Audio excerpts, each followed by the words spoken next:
Hello friend, Radhe Krishna. आप लोग कैसे हैं? आई होप आप लोग अच्छे होंगे, स्वस्थ होंगे, मस्त होंगे। मनोरमा ब्लॉग में आप सभी लोगों का स्वागत है। तो गाइज, आप लोग सभी ठंड बहुत ज़्यादा ही हो रही। हमें आप देख के समझ रहे होंगे कि हम अभी दवाई लेकर आए बाहर से, तो काफ़ी ज़्यादा ठंड थी, इसलिए हमने टोपी लगा रखी है। तो गाइज, आप लोग भी संभल के रहिए, क्योंकि बर्फ़ काफ़ी ज़्यादा गिर रही है और पाला कट रहा है। बिल्कुल ठंडी शीतलहर वाली हवा है और ठंड बहुत ही ज़्यादा है। तो आप लोग अपने अपने घर में स्वस्थ रहिए, मस्त रहिए और मज़े में रहिए। तो आज हम एक टॉपिक लेकर आए हैं, जिस टॉपिक पे बात करना चाहते हैं। तो गाइज, आप लोगों को अगर अच्छी लगे हमारी बातें तो लाइक सब्सक्राइब ज़रूर कर दीजिएगा।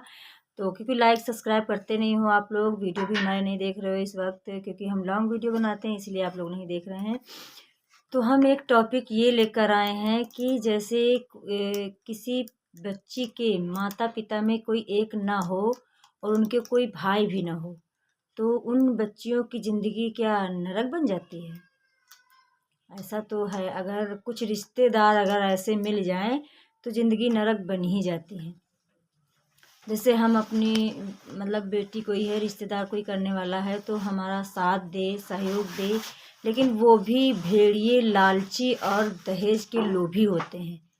मतलब किसी गरीब की बच्ची की साथ शादी करने से पहले वो एक शर्त रखने लगते हैं कि जिस बेटी के नाम पे जो जगह है पहले मेरे नाम करो।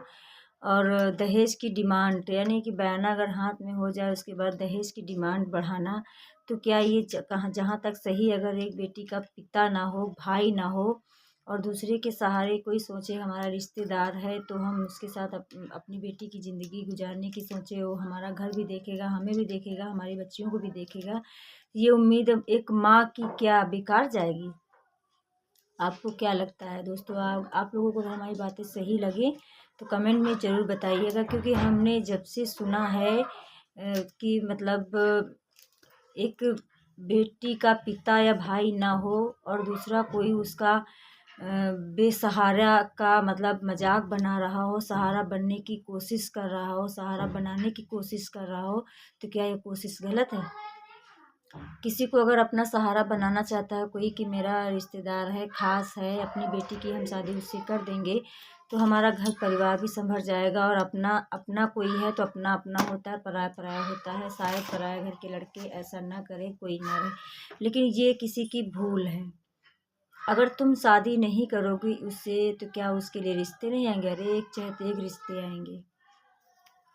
तो हम इस टॉपिक पर बात कर रहे हैं इसलिए, अगर हमारे रिश्तेदार ही हैं, अगर वो सुनेंगे तो उन्हें लगे ऐसा कि हमने क्यों किया, क्या किया, कैसे किया, लेकिन वो दहेज के लोभी, लालची हैं।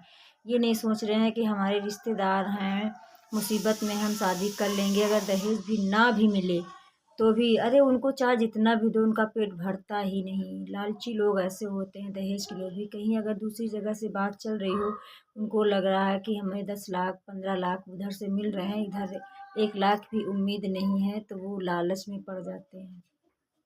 ये नहीं सोचते कि हम उनका पहले घर बसा लें। तो हमें काफ़ी दुख हुआ, बट कोई नहीं। दुनिया है, दुनिया को समझाना बेकार है। रिश्तेदार कुछ लोग ऐसे होते हैं जिनको समझाना ही बेकार है।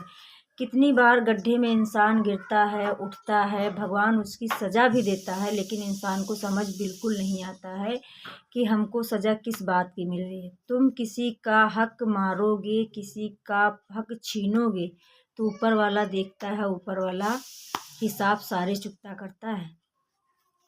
एक दिन ऐसा भी आएगा कि आपके साथ भी हिसाब चुकता होगा, आपका भी हिसाब होगा। आपसे भी लोग पूछेंगे क्यों तुमने ऐसा क्यों किया। अगर आप किसी गरीब की लड़की का हाथ थाम लोगे तो आप छोटे नहीं हो जाओगे, आप बहुत महान कहलाओगे कि हमने किसी गरीब की बेटी का, किसी गरीब बाप, बिन बाप की बच्ची का हाथ थामा है। तो ये बात अगर हमारे रिश्तेदार सुनेंगे तो समझ जाएंगे कि ये मेरे ही बारे में बात हो रही है।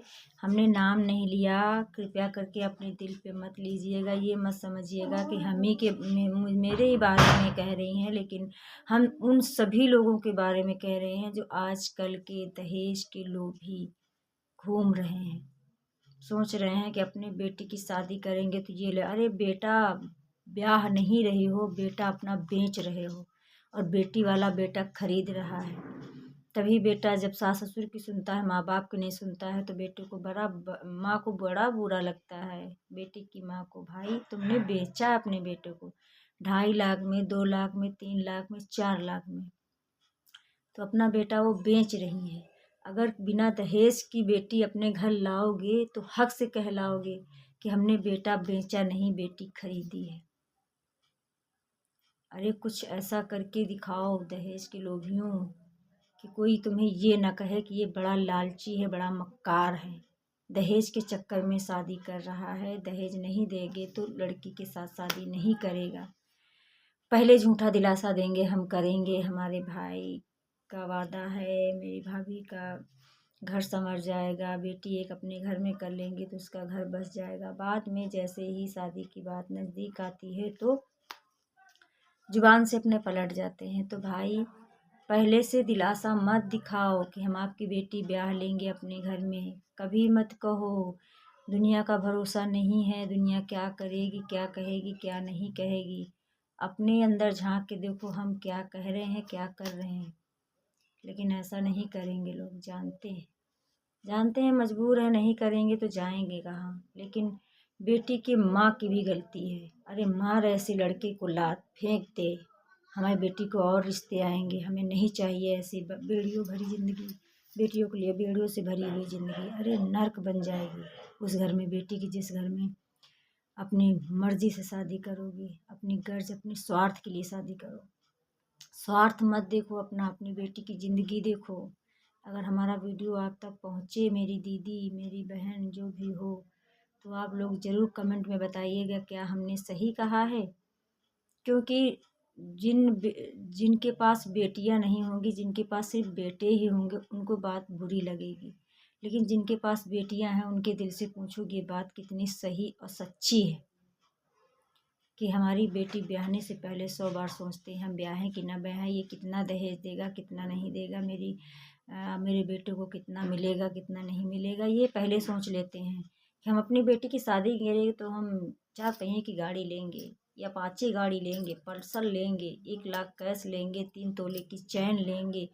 अरे भाई ये भिखारी वाला काम है। कटोरा ले लो, कटोरा लेके भीख मांगो गली गली, कोई अल्लाह के नाम से मुझे लड़के के नाम पे इतना दहेज दे दो। लड़का अपना हम बेच रहे हैं, लड़का अपना बेच रहे हैं, ये कह के बोलो। देखो खरीदने वाले कितने खड़े होते हैं, खरीदने वाले खरीदते हैं। तो भाई हमारी आप यही बात समाप्त होती है अभी तक के लिए। हमारी बहुत काफ़ी लंबी बात होती चली जा रही है, तो आप लोगों को अगर बुरा लगे तो मैं दिल से सॉरी बोल रही हूँ आप लोगों से। लेकिन जो बात, मेरे पास भी 2 बेटियां हैं, हम मानते हैं, हम जानते हैं दहेज हमसे भी मांगा जाएगा हमारी बेटियों के लिए भी, लेकिन ऊपर वाले के सहारे हैं। देखते हैं कौन हमारी बेटियों का मुकद्दर कहाँ जाता है। तो सभी बेटियों के लिए ऐसा कह रहे हैं। आप लोगों को अगर बुरा लगे तो हम माफ़ी मांगना चाहते हैं। लेकिन जहाँ तक अगर आपको सच्ची बातें लगे तो कमेंट में ज़रूर लिखिएगा और लाइक भी करिएगा, हमें सब्सक्राइब भी करिएगा, हमें फॉलो भी करिए। क्योंकि हमें फॉलो की बहुत ही ज़रूरत है, आपकी सपोर्ट की बहुत ज़्यादा ज़रूरत है। तो अभी के लिए Radhe Radhe, Radhe Krishna, bye bye and good evening.